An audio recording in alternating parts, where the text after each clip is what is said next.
तव सुप्रभातम् तत्पादधूलिभरितस्फुरितोत्तमाङ्गा स्वर्गापवर्ग निरपेक्ष निजान्तरङ्गा कल्पागमाकलनया कुलतां लभन्ते श्रीशनैश्चर देवा तव सुप्रभातम्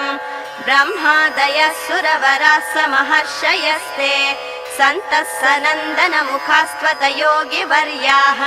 धामान्तिके तव हि मङ्गलवस्तु हस्ताः श्रीशनैश्चर देवा तव सुप्रभातम् ब्रह्मादयः सुरवराः समहर्षयस्ते सन्तः सनन्दनमुखास्त्वत योगिवर्याः धामान्तिके तव हि मङ्गलवस्तु हस्ताः श्रीशनैश्चर देवा तव सुप्रभातम् तन्त्री प्रकर्ष मधुरस्वनया विपञ्च्या गायत्य